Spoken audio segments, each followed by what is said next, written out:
lightweight in terms of content, and it will not be so heavy as compared to the other lectures. So it is always good to have a little lighter topics, but nevertheless it would be very. तो board तो जा सकते हैं ना.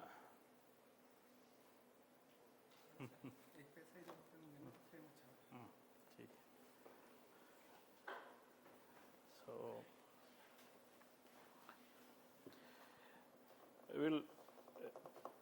we'll talk about the techniques which are in general used for rapid generation advancement in crop improvement.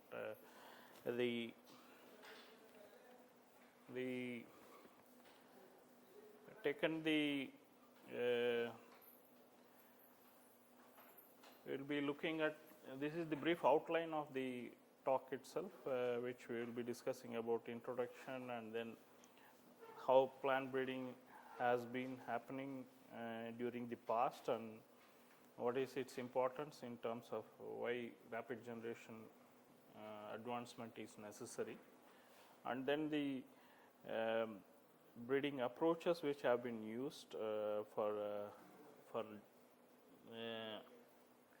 improving one or two traits which can help in faster development of varieties, and then the upcoming approaches which will be useful for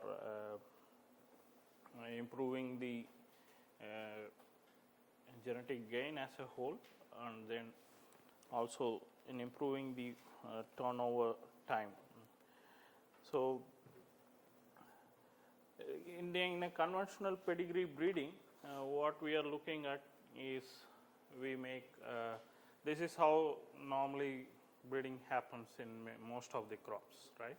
So we have two contrasting parents which are elite parents, possibly elite varieties which we use in the crosses, and then generate the F1s, and in F2 we grow a larger population. Most of the time the idea is to grow as large as possible, but many times due to resource constraint we are not able to grow that much. The populations levels in an average in a normal breeding program will vary from somewhere between 200 to 300 in the F2 generation, but ideally it should be as high as possible. Somewhere between 500 to 1000 would be good number to select for desirable recombinants, right? That is what we do in pedigree breeding. So then we select the desirable recombinants and then advance them and then keep on selecting based on the phenotype. That is how we breed in the pedigree breeding, and then in F5 we harvest the desirable progenies and grow as families because reasonable fixation happens by F6, and then either we evaluate at F6 stage in unreplicated trial, like since the number would be comparatively larger, and in F7 we go for replicated trial, F8 to 10 for the field for the multi-location trial, and somewhere between 11 and 12 it gets into varietal release. That is how the normal pedigree breeding happens. Okay. Now if you look at the overall time period taken for developing a variety, it is F12, so it is somewhere between 12 to 14 years if we account for only one season per year. Okay, if we take only one crop per year, then somewhere between 12 to 14 years it may increase. It may, depending upon the heterozygosity of the crop in which we are dealing, then it may be more also. Minimum we are talking about 12 to 14 years. Okay, but then this is the standard practice which has been happening since the science of plant breeding evolved. Okay, but then realizing the need, like during the early years it was mainly selection from the germplasm which has evolved, helped in evolving varieties. So, and as time went on, population increases and then the demand for food increasing, we had to think about various strategies by which we can improve the pace at which we can produce or develop varieties which can be high yielding, highly better than the earlier released ones. Okay.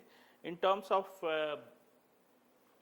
this we taking time into consideration and also the advancement.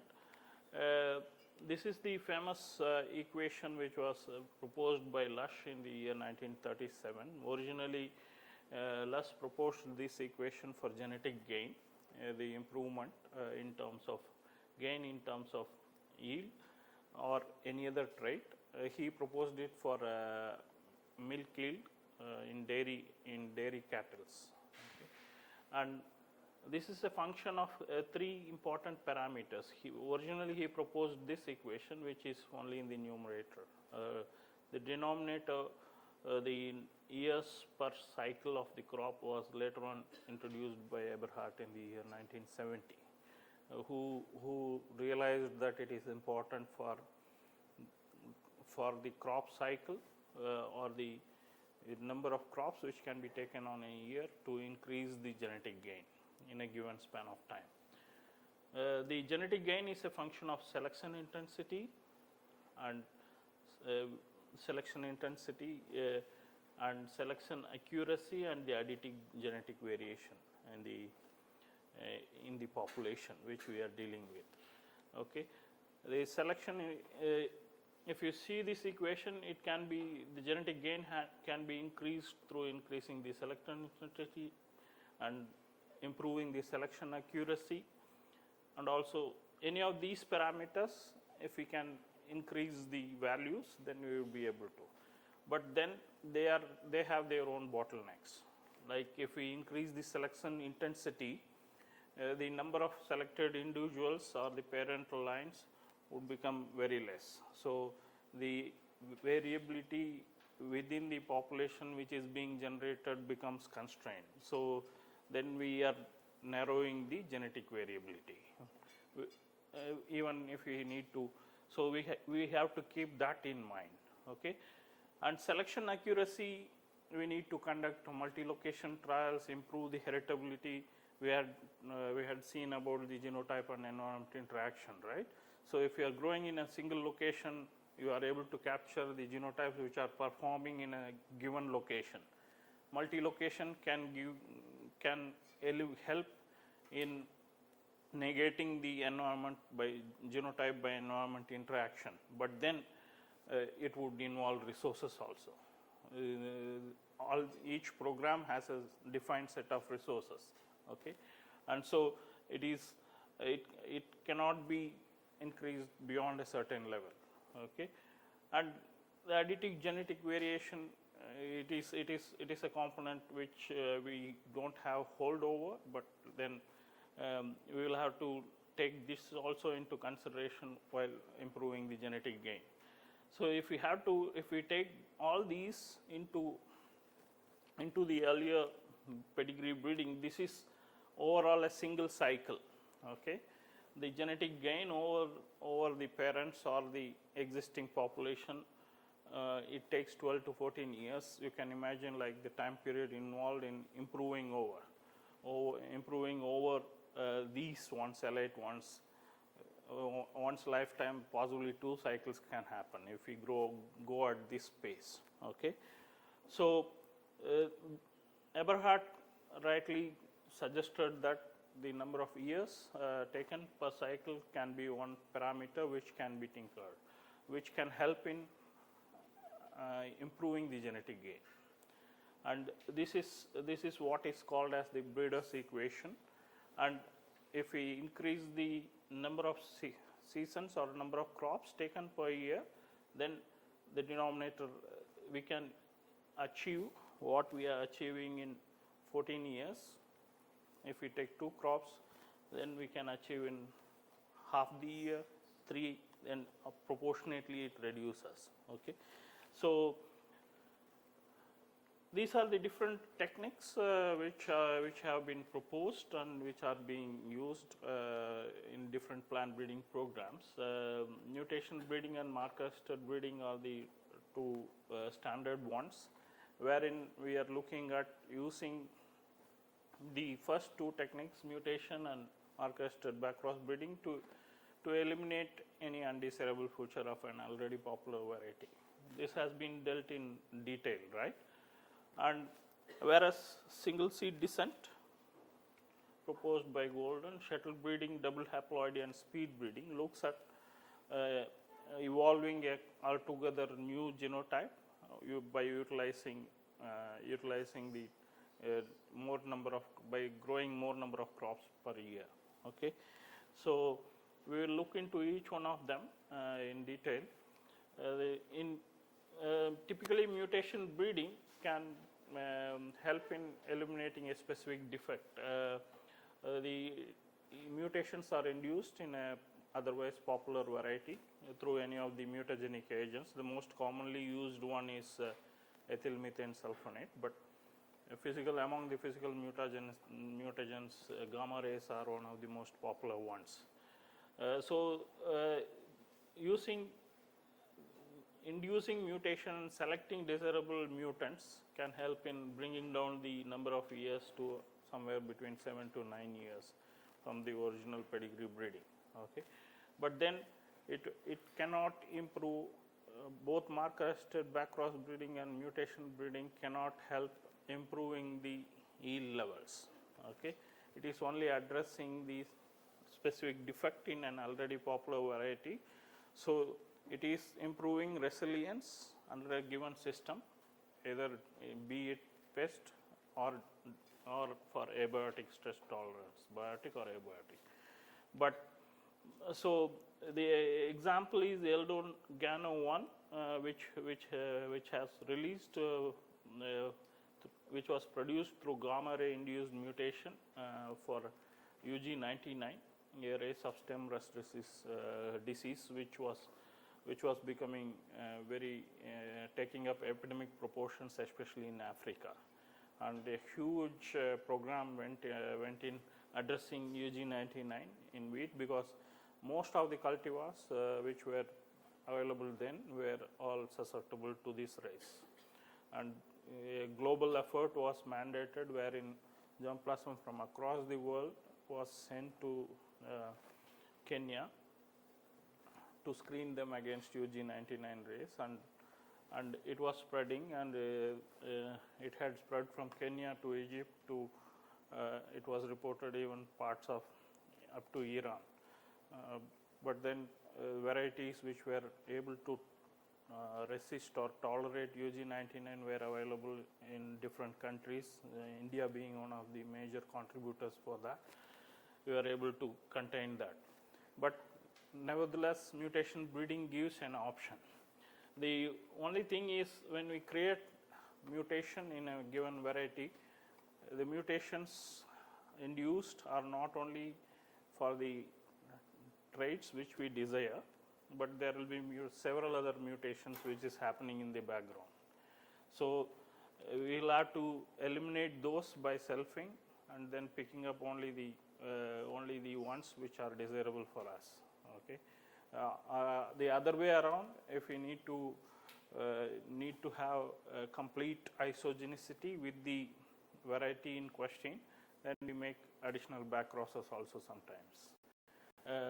This, if we create the mutation in a background which is already popular, but if we create a mutation in any other genotype and we need it in a different background, as has been dealt for herbicide tolerance the other day, Dr. A.K. Singh was mentioning about the herbicide tolerant traits. The tolerant mutant was identified in the background of Nagina 22.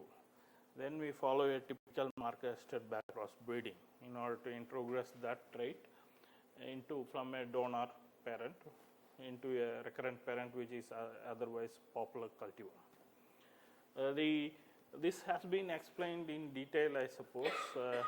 The only point which we would like to take care is the recombinant selection the foreground, background, and phenotypic selection. Phenotypic selection is an important part. There are four different types of selection carried out. Foreground, for the foreground selection for the target trait using a gene-based marker or functional marker if possible, if it is available, or gene-linked marker or QTL-linked marker. Phenotypic selection is a question of identifying the phenotype more closer to the recurrent parent in the backcross 1F1 generation. Recombinant selection to eliminate any linkage drag associated with the target trait, okay, and then background selection for hastening or for improving the recurrent parent genome recovery in the backcross individuals, okay. So if you look at recombinant selection, I had specifically put in two places here. One is in BC1F1 and BC2F1. Okay, considering either flanks, okay, we had discussed this earlier also. To get a double recombinant, it is going to take higher number of population or the larger population in the BC1F1s. Now, you can imagine a crop where like rice or wheat, where you can have multiple tillers, and then when you make a cross or back cross, you will get approximately on an average somewhere between 20 to 30 seeds per panicle. Even if you make 30, 40 panicles, you should be able to get a reasonably higher number of BC1F1s.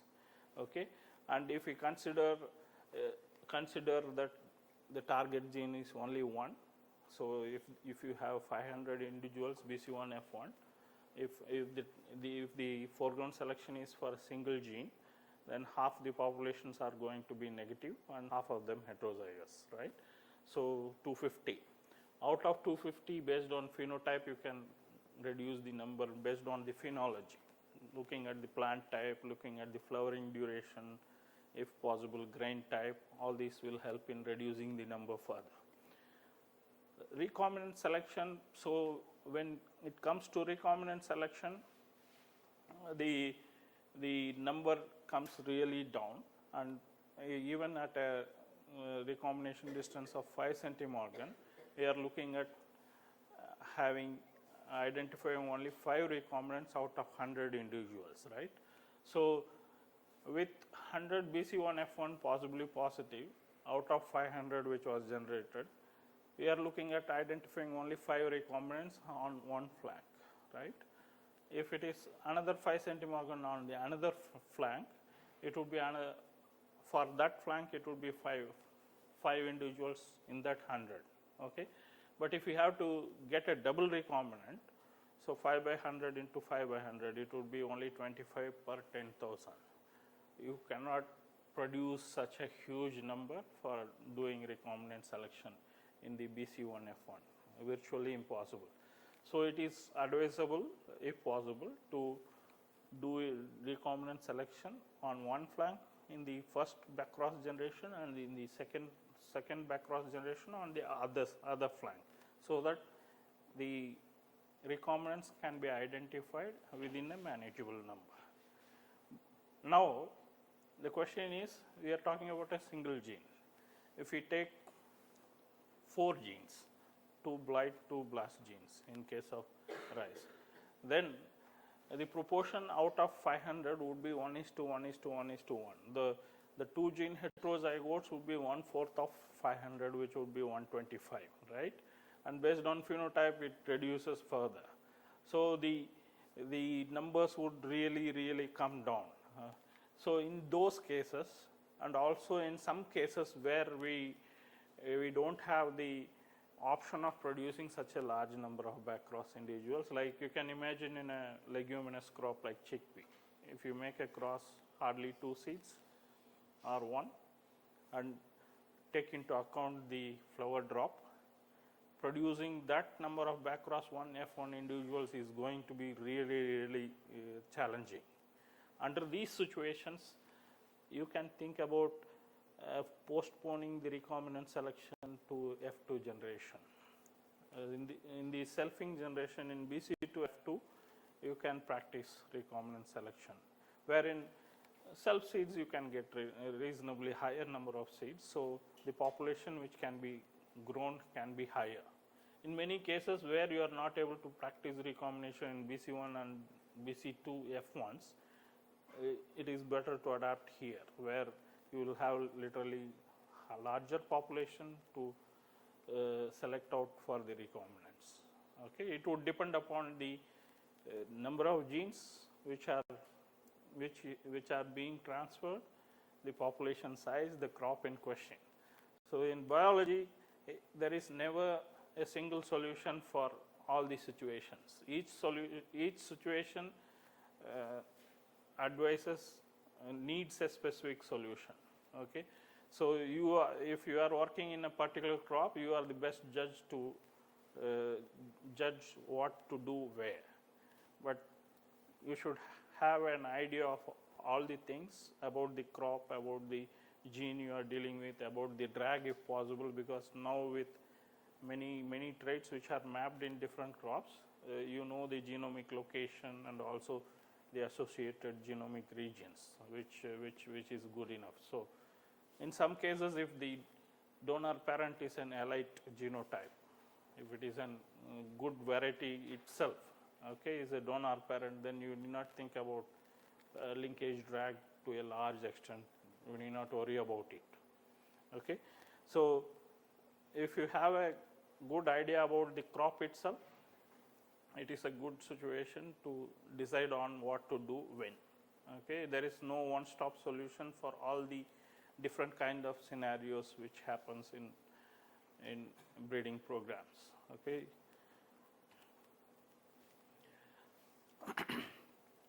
This we have been the earlier pedigree breeding, and then mutation breeding, and then marker-assisted. Pedigree breeding mainly involves phenotypic selection, right? So you can think about a breeder who is experienced for 20-25 years. He can right away pick a variety. You can think about Dr. A.K. Singh. He has been experienced for 20-25 years in rice, and with that kind of experience, he can straight away go to a plant and say, this is going to give me this is a good recombinant, and this is going to result in a better progeny in the advanced generations. But think about someone who is joining fresh. Okay, you may end up in a situation where you have dealt in a crop either on rice or brassica or chili, any crop which you are doing in masters or PhD, and in work you would go to a place where you go to a crop which you don't have any idea about at all. Like to me, I have never heard a crop called mod bean before joining Agriculture Research Service. I don't know how many of you have heard about that crop, especially from south. If anybody have heard about mod bean, can you raise? Mod bean, you have heard. People from Karnataka would have heard, because there was a special project going on in GKVK Bangalore on mod bean. But otherwise, crop is endemic. Nothing to feel ashamed about, because the crop is endemic to parts of western arid regions of Rajasthan, mainly grown in that part. So when I first joined, they were telling mot, not even mod bean, mot. I said, we have done PhD in agriculture, UG in agriculture, and you don't know what the crop is. It is really funny situation to be in, and then yeah, it can happen. So when the point is, you don't know about the crop, then you are literally in dark, what to do and how to do. All these things can happen. It can happen in real life situations. So in those kind of situations, it is better to not to exercise selection. Okay, you go into a breeding program, you don't select it, you just advance everything, whatever is available, and then decide at the end. Okay, that is what single seed descent does. Like single seed descent later on has been used for developing mapping populations like recombinant inbred lines. But what exactly happens is, like from each F2 recombinant segregant, you take one seed and advance, keep on advancing till F5, F6 generation, wherein there is reasonable homozygosity in the lines. The families are fixed by F6, and then you grow it in a single environment in unreplicated trial, and then select the best out of it. Okay, you need not be an expert to say which one is yielding good.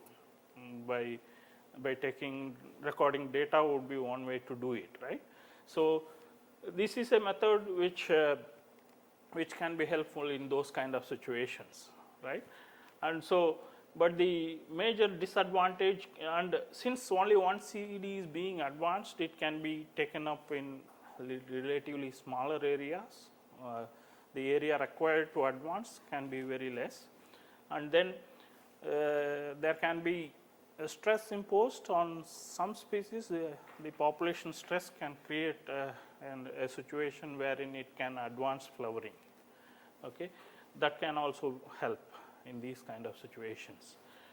But what it does not help is it does not allow selection in early generation, like literally, because only one plant is grown. If you select, then you are biasing it, and you may be wrong also, because you are growing in a confined area in a glass house or in a smaller area. The plants are already stressed. You may be selecting something which may not be true representative of the performance itself. And then in many situations, that is what happens in pedigree populations also. You start with a number as high as 1,000, but as you go along, you get into various hurdles in maintaining the population. There can be mortality, there can be seed dormancy, there can be poor germination, germinated, no water, no irrigation, all kinds of constraints. So you are growing in a patch which is affected by salinity, or there is a sudden outbreak of some disease or pest, all the susceptible ones goes off. All these things can happen in a real-time situation, although ideally we are looking at advancing all of them together, all the set from F2 till F6 and then selecting. But it can be disadvantage also in many cases, like you start with 600, 700, but you come, by the time even in real population development, you would see in many of the programs, the real size would be somewhere between 200, 250. Unless sufficient care is taken, it is very difficult to maintain the population size. That can be a disadvantage. Okay. The other approach, which we all know this gentleman who is here. I hope you can all recognize. So Norman Borlaug was famous for Green Revolution, right? His contribution in terms of developing semi-dwarf wheat varieties and through that popularization of those semi-dwarf varieties spurred what is called as Green Revolution in parts of Asia. Okay, and this also in combination with these semi-dwarf varieties in rice helped in improving the productivity in our part of Asia, including India, right? The other most important contribution which many of us are unaware is the concept of shuttle breeding. Okay, by discipline, by expertise, Dr. Borlaug was a plant pathologist. Okay, but in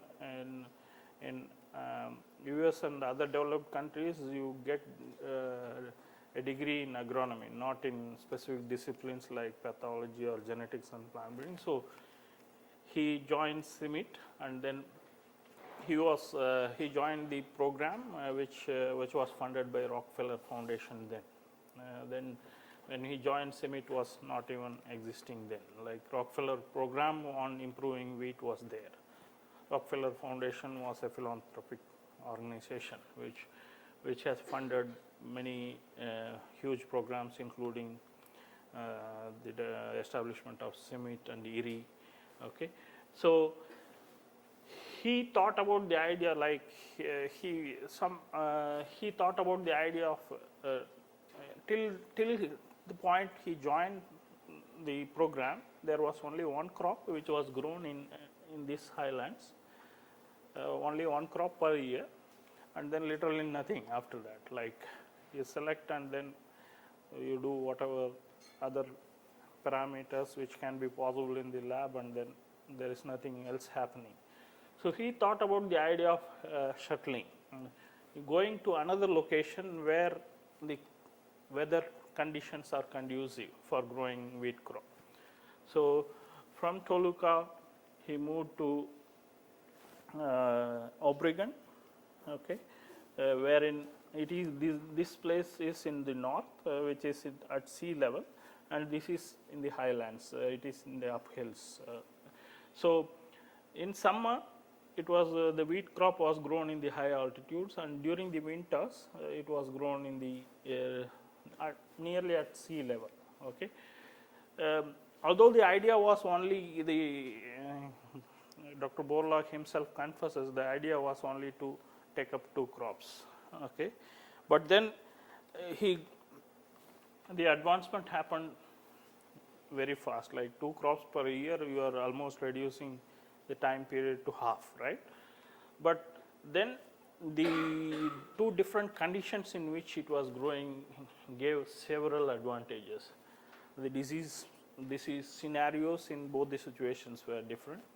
The soil conditions were different. The weather conditions, even though it suited wheat growth, but you have differences in day length, differences in rainfall pattern, differences in soil conditions.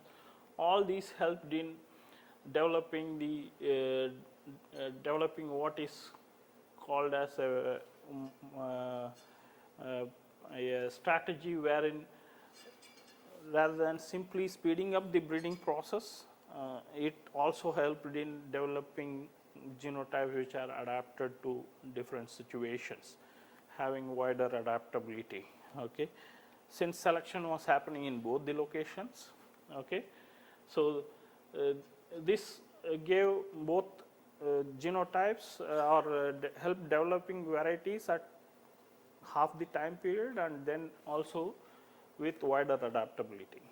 Now we follow, especially in India, across the world that is the situation now, but in India the program which we have here in IRI, the wheat, the lentil, rice program, we all have off-season nurseries which are important for shuttle breeding, we have our regional station in Wellington where we can grow 3 crops of wheat across the year. We have our regional station in Aduturai in Kumbakonam, which is an off-season facility wherein we can grow 3 or 4 crops of rice depending upon the duration. Minimum 3 can be taken up. Okay. So that helps in developing and hastening the process of breeding, but also in helping varieties which are adapted to wider situations, different situations. So it has been a double bonus, and also since the day length is different during summers and winters, you have varieties like, if we take the off-season facility there in Aduturai, the students from south would be knowing the crop which is grown in December will mature faster.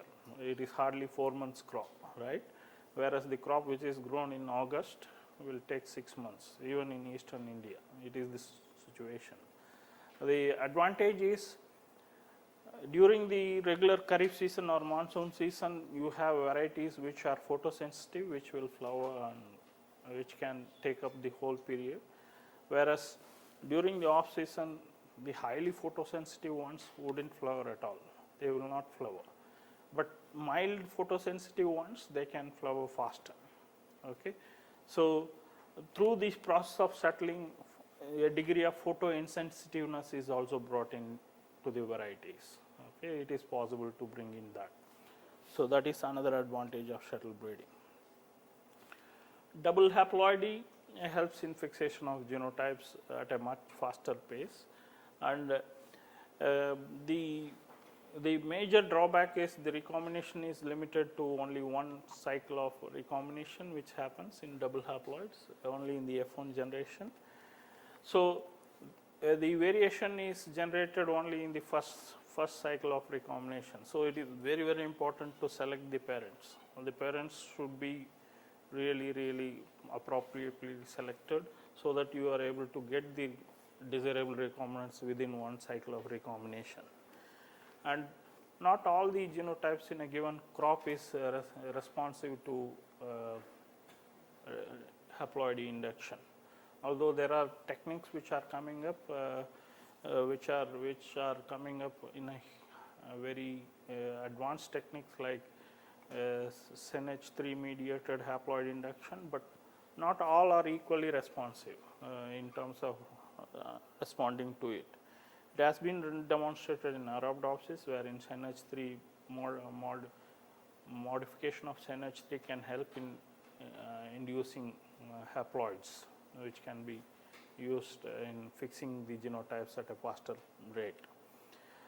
The different techniques which are used for producing double haploids, either through anther culture or ovule culture or specialized crossing techniques, wherein you cross with wheat into maize is done for inducing haploids in wheat. A bulbosum technique is another famous technique which is used for inducing haploid production. Okay. Spontaneously in oil form it is reported. Okay. There are genes which are responsible for haploid induction in maize, which has been identified and also functionally characterized. You would have heard of a gene matrilineal. I don't know if Firoz during his talk would have talked about that. So it is a phospholipase D gene, which is very specific for male gamete. So the defective allele of that gene, matrilineal, helps in the pollens with the defective allele can fertilize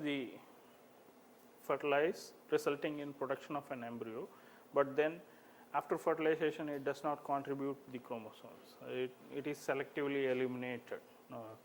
Okay. So there are advanced techniques like that, and SNH3 mediated one is another one wherein double haploid can be induced using specific genes. The most recent one is speed breeding, which has been proposed by a group led by Lee Hickey and co-workers from University of Queensland, and also Robert Park from University of Sydney, and also his collaborators from John Innes Centre in UK.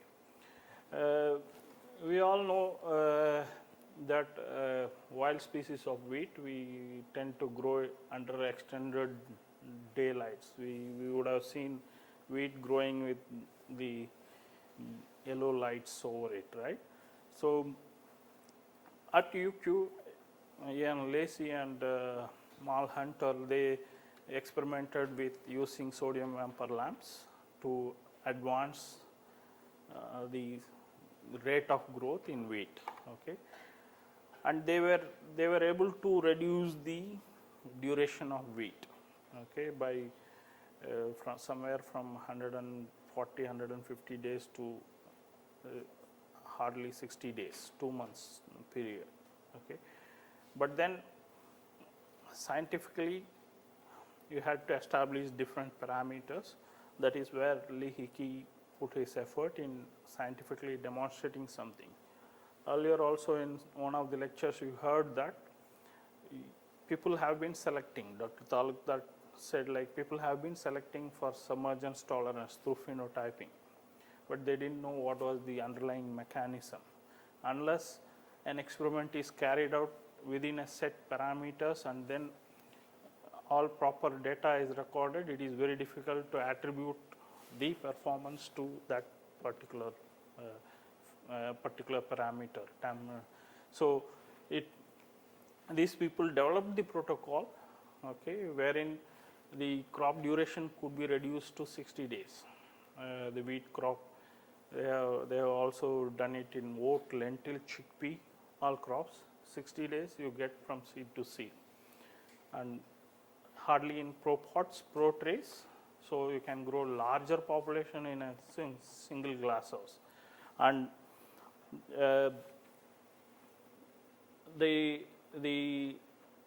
key point is increasing the duration of light from normally it is 12 hours in an equinox day, it is 12 hours of light and 12 hours of darkness, right? And if you grow it in a glass house condition, wherein you can have 3 crops, whereas if they extend the light to 22 hours and only give 2 hours of darkness, the duration is reduced to almost 60 days, okay, somewhere around 60 days. And so instead of taking 3 crops in a glass house, you can advance it to 6 generations. 6 crops can be taken in a single year, which means literally from F1, F2, F3, F4, F5, F6. You can fix the genotypes in a single year and then go for testing. Okay, so it basically involves single seed descent. Okay, but then using conditions, light and temperature and humidity to modulate the photo period in such a way that it advances the rate of growth. Okay. In addition to that, what they did was they looked into harvesting, like we have something called as physiological maturity, right? So a seed which has reached physiological maturity can give rise to a normal progeny, right? But then there are other parameters, moisture content and all those things which will possibly affect its germination. So they used incubators to harvest the seed, harvest the embryos at seed set 10 to 15 days. Normally it takes 30 days for the complete seed development, but then within 15 days you harvest and then use the incubators.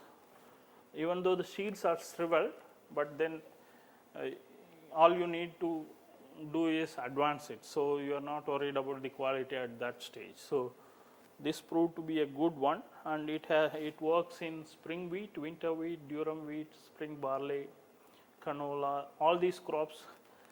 They have tested it and they have reduced the duration somewhere between 45. The flowering duration has reduced somewhere between 50 to even 30 in case of brachypodia. Okay, but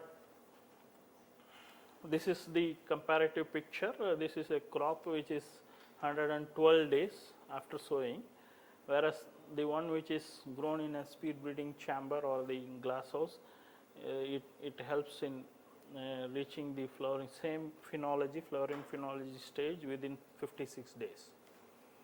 The seed set happens by then. This is another crop of spring wheat, and this is spring barley. So the crops are like miniature wheats. You don't need big ones, but you need seeds to advance it, just to fix it. Okay. The major limitations is it has not been so successful in case of crops which are photosensitive. Rice, soybean. Although there are reports that amaranthus, it has been proved that it is good. It works in case of grain amaranth, but then in these crops it is yet to be standardized, the parameters. And in addition to this, the facility itself can be very costly, like the cost of these lamps would be very high. Although they have now moved from the halogen lamp, yellow lamps, to LED lamps, wherein the wavelength is provided only in the blue and red and far red range. So if you look at a chamber which is lighted in the night, if you go back to this paper, possibly in Nature Plants, you will see a cover page wherein the glass house in the night, when taken a picture, it looks like a pinkish, purplish pink, purplish color light of that kind.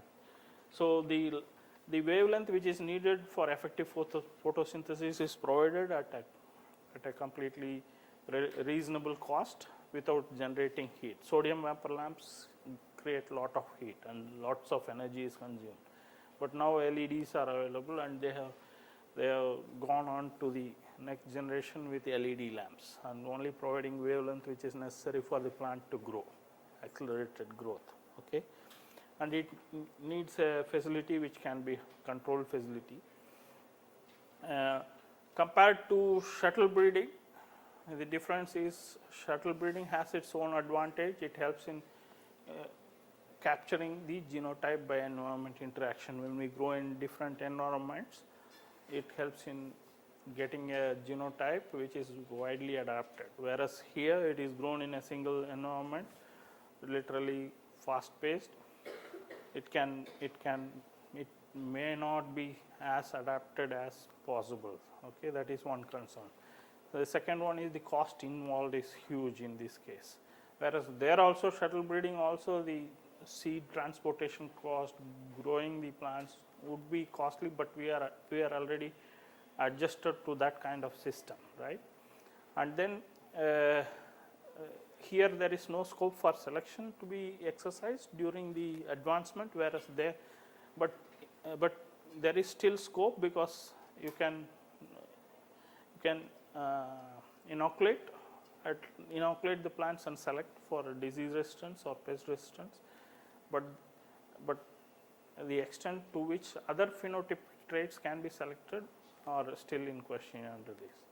And now we have an idea, a lot of idea about the methylation behavior, the methylation patterns affecting the plant growth in plants, right? Growth and development in plants. So when it is grown under a specific constrained environment, we don't know what the effects would be. But even though these things are there, they have already released varieties which have been developed through split breeding in Australia. There are examples which have been there. Each system has its own benefits and disadvantages. It is up to us to look at what is the cost benefit ratio and adapt it, right? Thank you. That's it for now. And if you have any questions, we can discuss now or later on, like you can, because I think the next resource person is also there. But if you have any burning questions, yes, you can ask.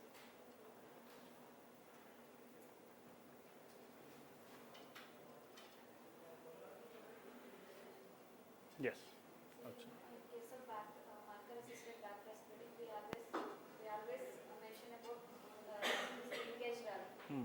How can we identify whether linkage drag is existing in that particular population or yeah, not? that is what I am saying. Like, if a crop or the donor line is really characterized well, you should be able to identify. But in many cases, in the initial programs, we have been ignorant of the fact, or even sometimes not able to exercise that kind of caution. We had situation of Swarna sub-1 is a variety which is tolerant to submergence tolerance. Swarna, the name itself comes from the golden color hull or husk, which it is popular for, right? But when they transferred sub-1, they transferred the allele, brown hull allele, which is tightly linked to submergence tolerance, which the allele doesn't have the the golden hull or golden husk. It has a white husk. So the improved variety had white husk, and the farmers initially possibly were a little hesitant, saying that because ultimately when a farmer takes a produce to the market, they look at the grains and then take it, right? So the husk color is different. Then obviously initially they had some issues, but then it was sorted out later.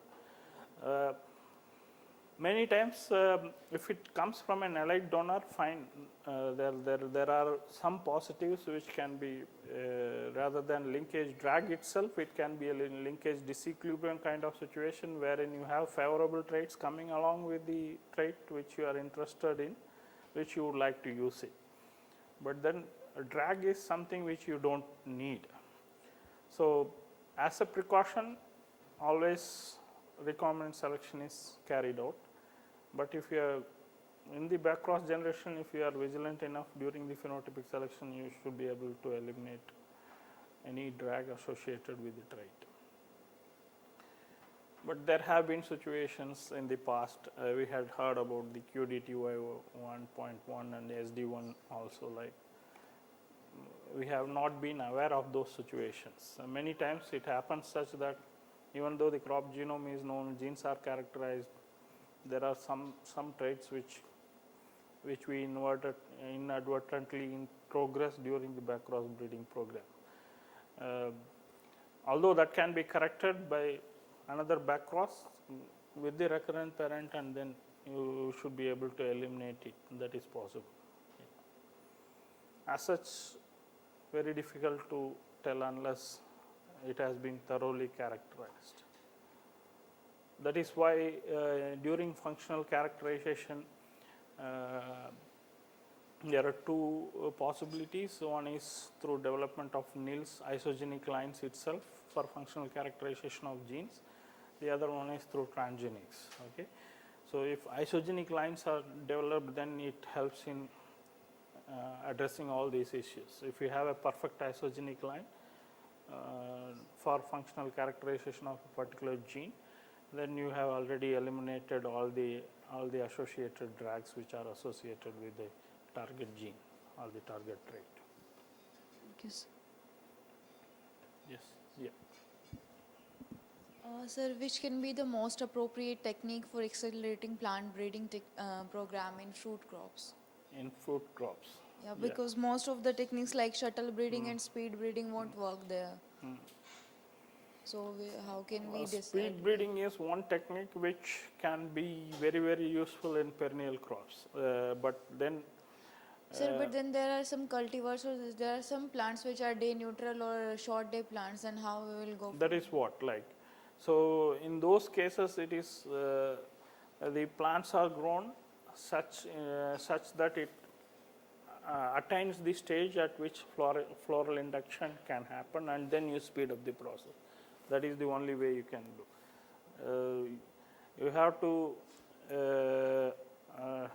fine tune the parameters so that you encourage biomass production during the early phase, and then once there is sufficient biomass, you induce a short day condition, and then once again to induce the floral primordia initiation under short day condition, and then once again go back to longer days wherein you can advance it. This speed breeding technique, one of the major application can be in perennial crops. Perennial crops or even crops of longer duration, which would be very, very useful in the long run. But then it has to be standardized. We have seen papaya small plants producing fruits, guava, flowers, fruits. It is to be standardized for each cross species. Unless it is done, it is not possible.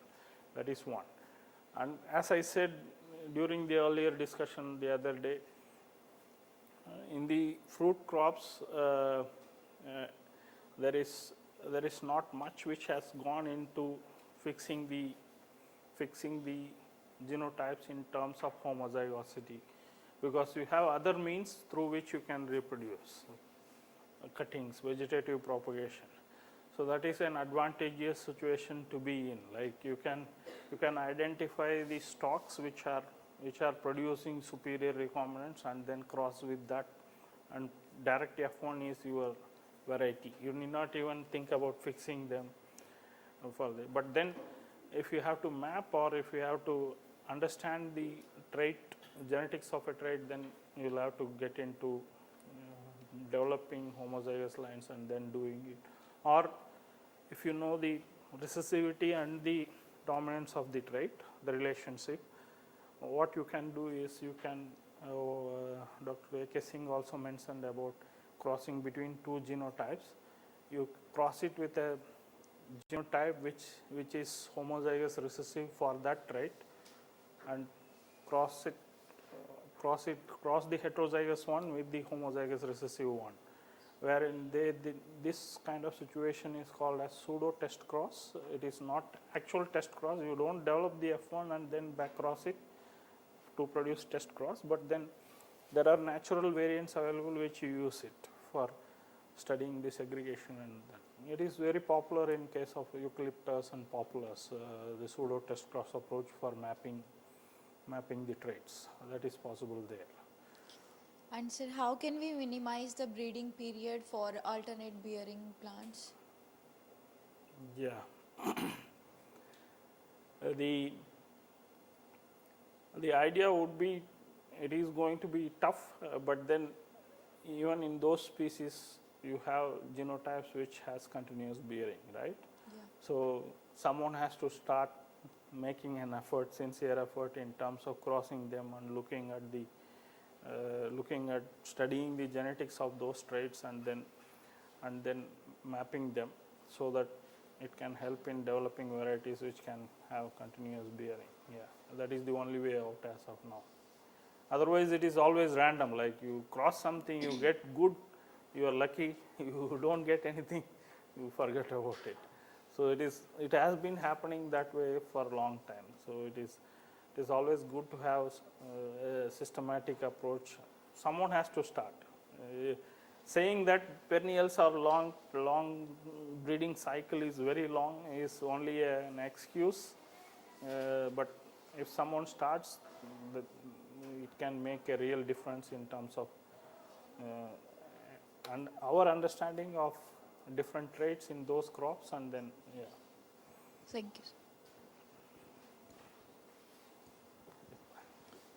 you. Sir, for seed dormancy, in speed breeding, how it can be?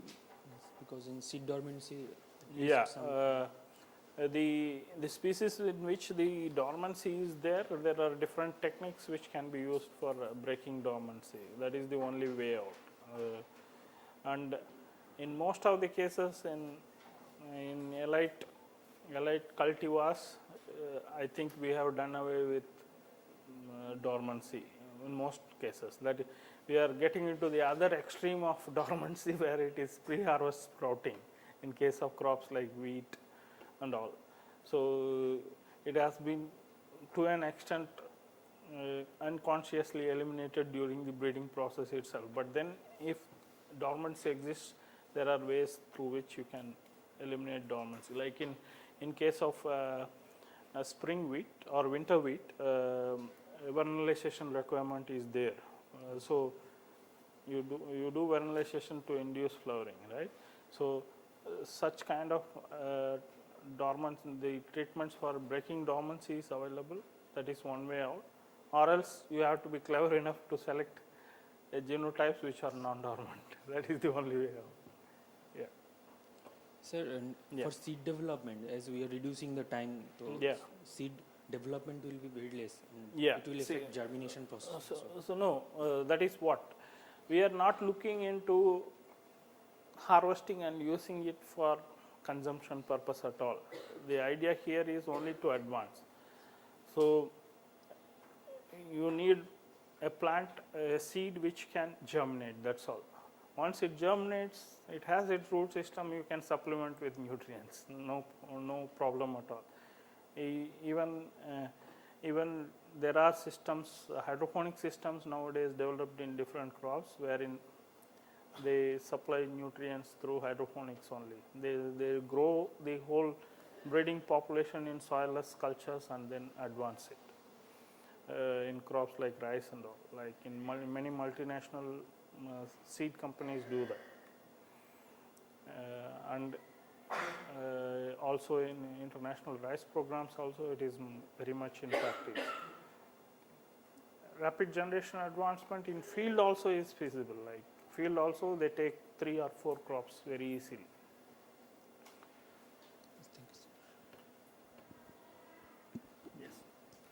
among the physical and chemical mutation, which is the best for seed propagated species and vegetative? Yeah, it would basically depend upon your objective, like what you want to do. If the idea is to create point mutation and look into the functionality of gene, then chemical mutagen like ethyl methane sulfonate will help. But if the idea is to create large chromosomal breaks, then physical mutagens. Like if the idea is to create deletion stalks, then you go for physical mutagenesis. Otherwise, for point mutations, in seed propagated crops, mainly we adapt chemical mutagenesis with ethyl methane sulfonate. But then each one has its own advantage and disadvantage. If the idea is to delete a particular, create deletion stalks, then that one. And now not only gamma rays, now fast neutrons is turning out to be another physical mutagenic agent, which is widely used for creating mutant libraries. So it would really depend upon the objective, what you would like to do and what you would like to create. If it is only point mutations and identifying those mutations which are variations, substitutions or insertions, 1 or 2 base pair insertions, which results in phenotypic change, then it would be chemical mutagenesis. And also it would depend upon whether you have the facility or resources. So you need a gamma ray chamber. If you don't have, then you will have to outsource it to some agency like BARC or some other places where they have this gamma chamber to induce mutations. Yeah. But mainly vegetatively propagated propagated crops, they go for physical mutagenesis. For seed, in general, it is chemical mutagenesis, unless it is for specific purpose. Yeah. Yeah, we do have in the nuclear research laboratory here in IAR, the gamma chamber. We don't have a gamma garden as of now. Earlier we had one, but we don't have that now. We have a gamma chamber, yeah. No. No. It is in NRL, Seskra now. It is housed there. Dr. Bhupinder Singh is in charge of that facility. You can have a chat. Sir, can we produce hybrids in the plants who produce recalcitrant seeds? Why not? Recalcitrancy is related to viability under reduced moisture. Okay, so fresh seeds will germinate as good as any other seed. So it is only if we store it, then we will have a problem. So recalcitrancy is a storage behavior, and there have been protocols which have been developed for those seeds also. When you visit the National Bureau of Plant Genetic Resources, their gene bank, they have a cryo banking facility wherein recalcitrant seeds are stored under liquid nitrogen, and it can be stored. The recalcitrancy is for seed storage mainly. Fresh seeds, it will be as good as germinates. Yeah.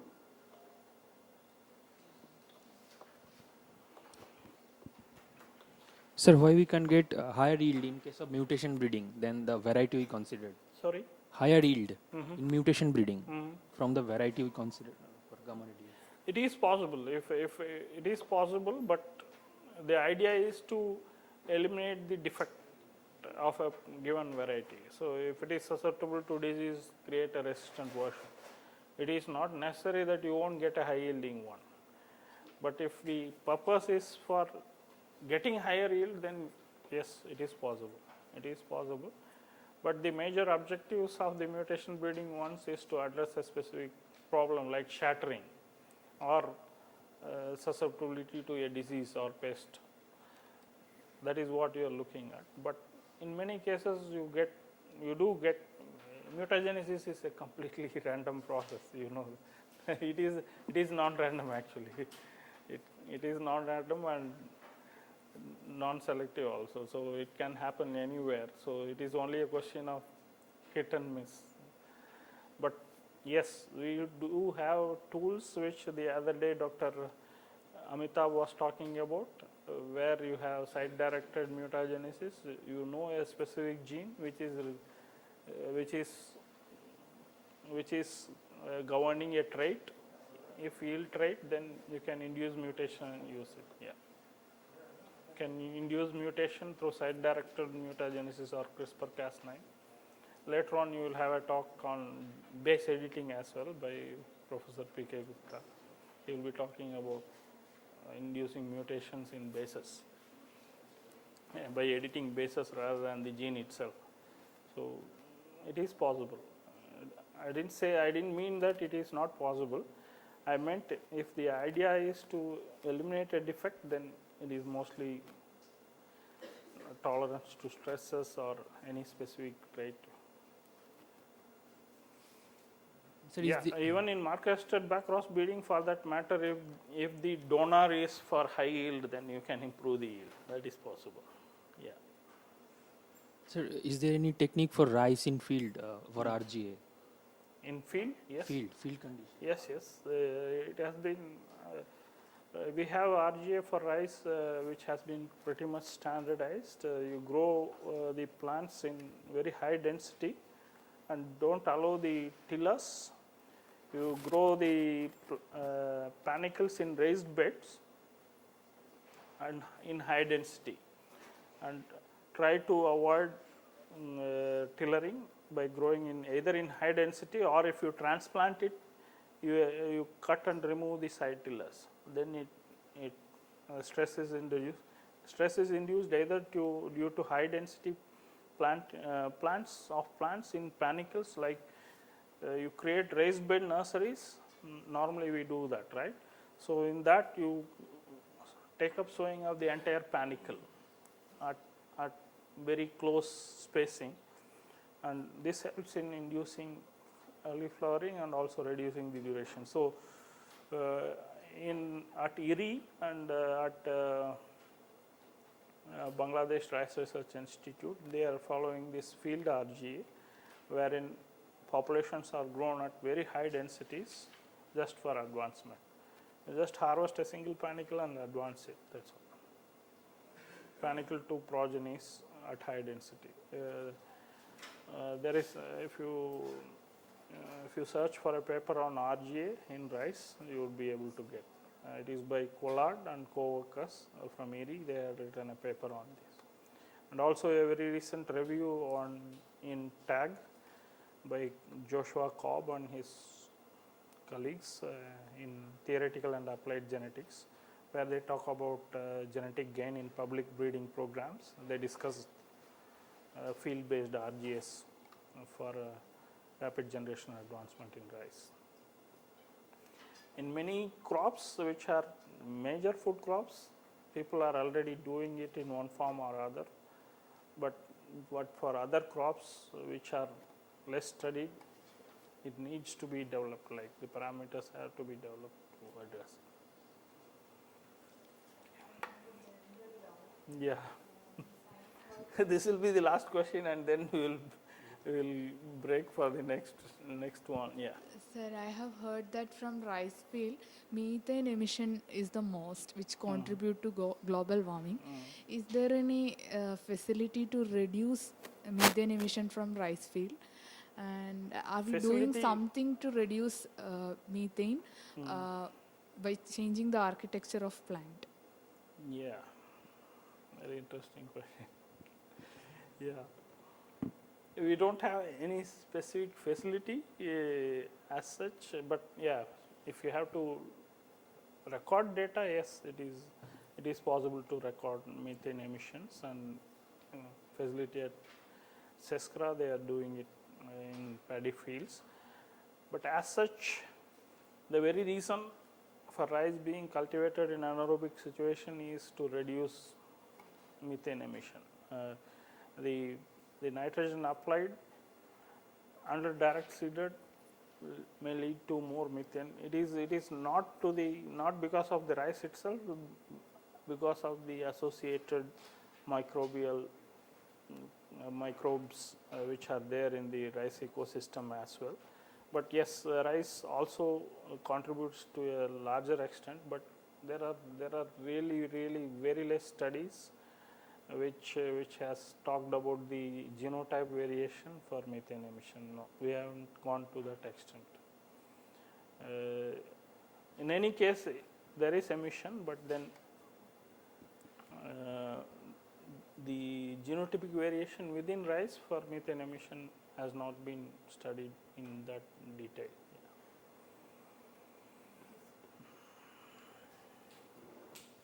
Yeah. There has been a minor revision, I think. Yeah, just 1 minute. We will break. Just 1 minute. Yeah. Actually, Dr. Rao was supposed to come. I don't know. उनका भी बुलाना था. ये रख लीजिए, no issue. बुलाई. और एक